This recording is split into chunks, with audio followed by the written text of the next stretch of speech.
Yes, hello everyone. Welcome back to the See the Stories on the 3-Hour News Show. And still here with us is Liberty Society founder Tamara Gondo. And we are still going to continue talking about the organization, the partnerships that she has with the other great, I want to say this, maybe also SMEs, maybe you got something going on there. So can you tell us a little bit more about the partnerships? Because before the break, you talked about there's one that's the cool one with Garuda Indonesia, right? But maybe there's another one that you can actually tell us about that's actually very exciting at the moment happening. Yeah, I think on a boat front where number one, we are looking into not just textile, which is the seed leather, but it's also plastic recycling. So one of the one that we did was your e-commerce waste that you throw out all of these multi-layer packaging. Right. We turn that into these pouches right here and tote bags. So those are resold by the e-commerce platform itself. So it's truly circular. Their waste as a merchandise to be resold as a consumer. So that's one partnership. But we also work on the other end with other MSMEs or social enterprise partners like the ones that we saw in the segment, where we're actually selling their product as well. So it's not just our product that we're selling, that we manufacture, but also different artisan product across Indonesia, 5 different provinces, 15 artisans that we partner with to be able to go forward for these corporates and say, hey, we created hampers. These are very impactful hampers for your employees. I see. And you have mentioned several projects, especially the one with Garuda Indonesia. I think that hits a milestone for your organization. And what are some challenges in balancing the profit and also the impact of a social enterprise itself? I would say there's 3 challenges. Number one is consumers and corporates demand to know that social impact products cost more. So we would always get clients who ask for a discount, but we have to stand firm about here's our impact value. For everybody to be paid equally in the supply chain, this is our price. Secondly, it's really more so about to be able to expand our market and use our bucks very creatively. So our margin is itself very thin already. So how do we make sure our marketing dollar goes so far? Because good ideas is not enough. We have to have brilliant ideas so that our product resonates with the consumer that barely knows about social enterprise. So we have to educate our clients, and this is what I want to share, is we create ESG webinars every month. We create guidebooks to really educate our consumers about what we're doing. So that helps us push our product and service more to the public. Yeah, you really emphasize on the impact value. The impact value. Yeah. And before, during the break, we were talking about, you were explaining to us a little bit, there's a difference between the company, the organization itself, and the other side of the ball here, where you actually can get women to come and then be involved in this. Can you elaborate more a little bit on that? That was our answer to the challenge of having to balance profit and impact. Because when we combine the impact to our own manufacturing, the women that we train to only be getting income from our sales, what we're able to see is we can train so many more people with CSR money from corporates.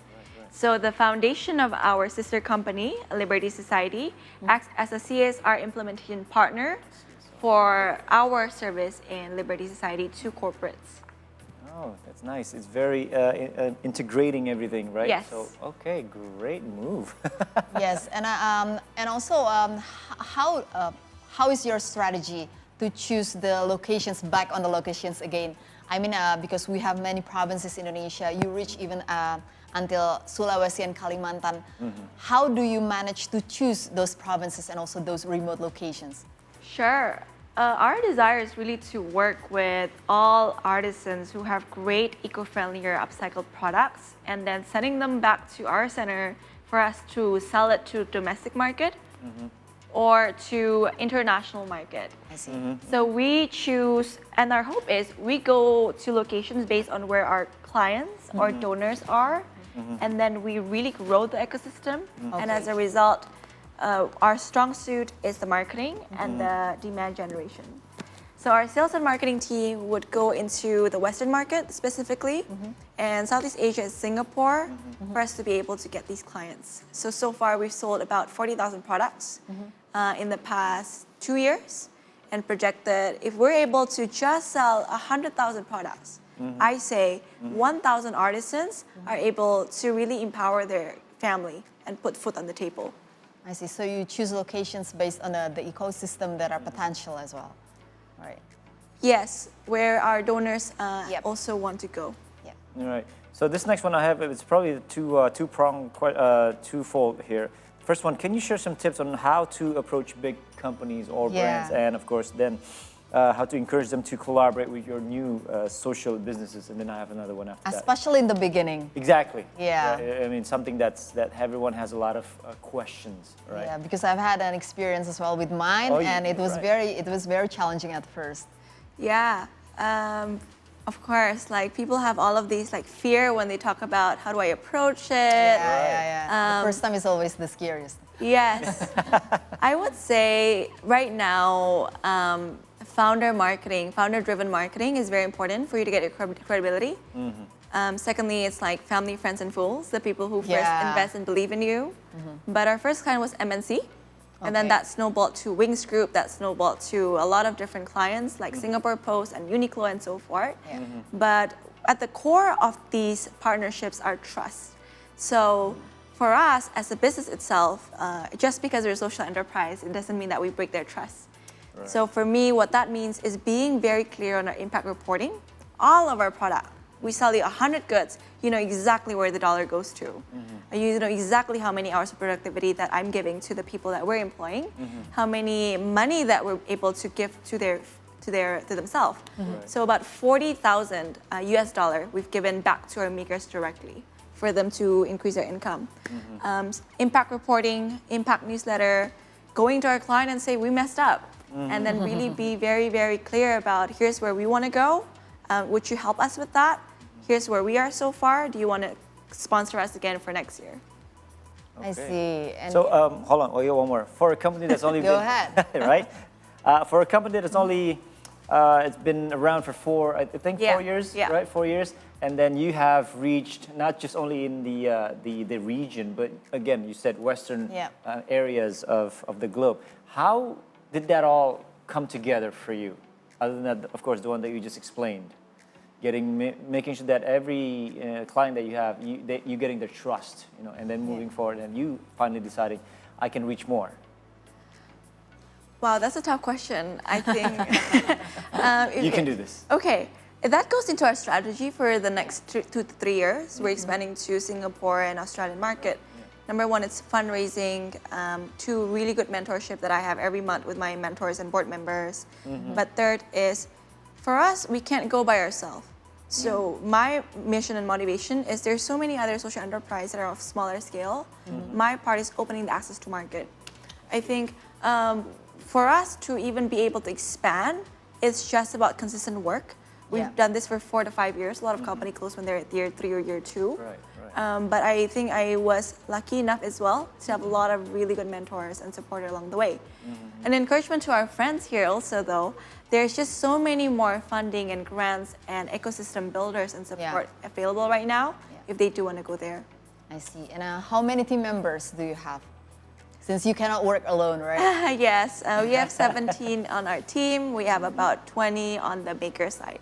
I see. And can you please explain to us your goods here, from the bag and also the pouch? Here, some there. So, Love it, yes. This is made from your plastic bottle. Plastic bottle. Yes, Okay. this is also plastic bottle, which we turn into new fiber. Sometimes also company like Nike or Adidas, they have that stock leather that they throw out, but we take it and then we put it together. Oh, nice. I see. So it How really do you find the inspiration for the designs? Oh, my designer. Oh, okay. So you have a You have that on- team. Yes. Oh wait, here's the cool stuff. So this is also recycled paper and recycled cardboard. Yep. The ones you see in front is plastic bag. Can we see the paper inside? Oh yeah, Oh, it's even recycled paper. recycled Everything. paper. Ah, I Yeah, see. okay. Recycled paper. On the bottom, you would see plastic sheets, your single-use plastic. Yep. Right. On the left side is your T-shirts. So the Okay. laptop sleeve over there. T-shirts. Let me just Oh, this. Yeah. Oh. So your T-shirts I see. would be turned into new like textile fabric. Yeah, that like a would make it laptop case. Yeah, into a laptop case. Okay. So as you know, we have like really good design as well for our products.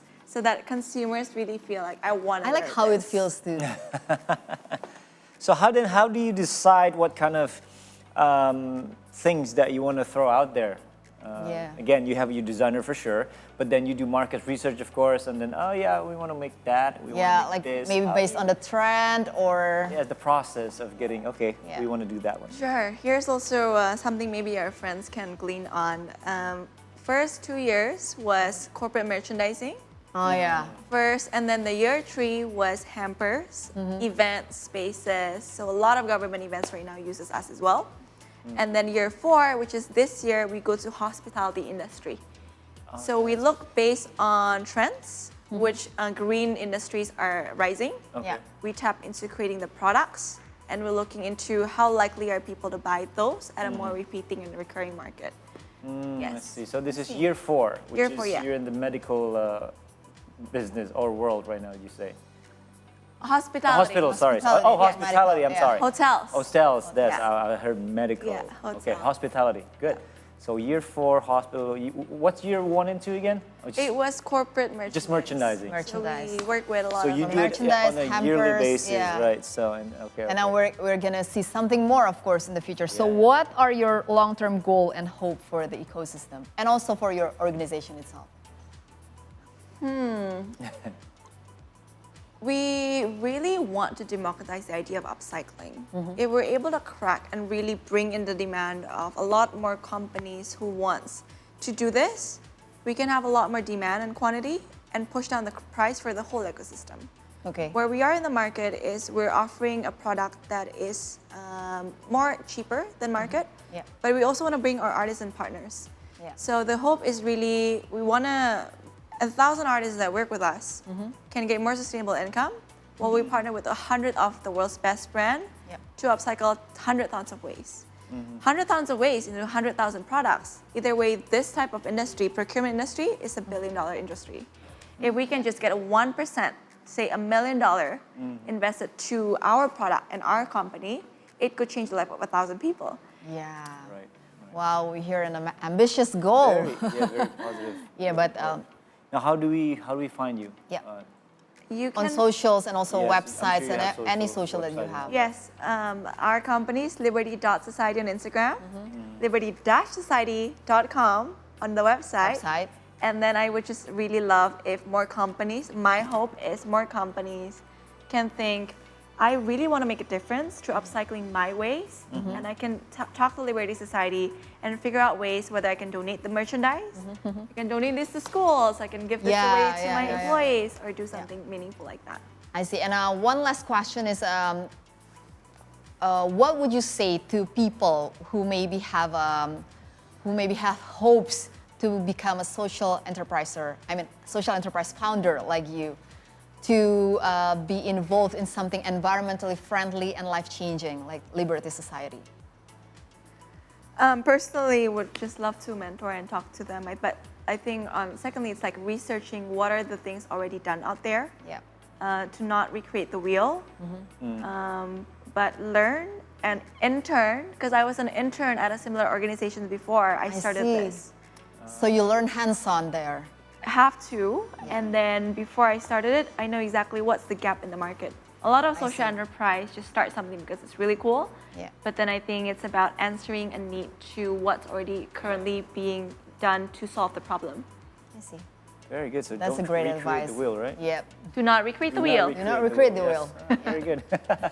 Well, guys, that is our discussion, our chit-chat with Liberty Society founder Tamara Gondo.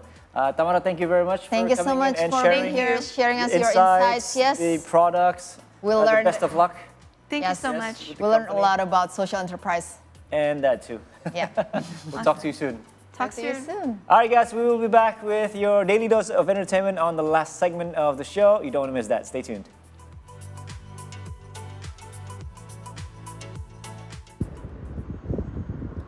Halo Jakarta, selamat Hari Kemerdekaan ke-79 Indonesia. Here's wishing you many more good years of progress, prosperity and peace. ส้มเซยวันประกาศเอกราชของอินโดนีเซียและขอแสดงความยินดีกับการสร้างตั้งนครหลวงแห่งใหม่นูซันทาราแห่งอินโดนีเซีย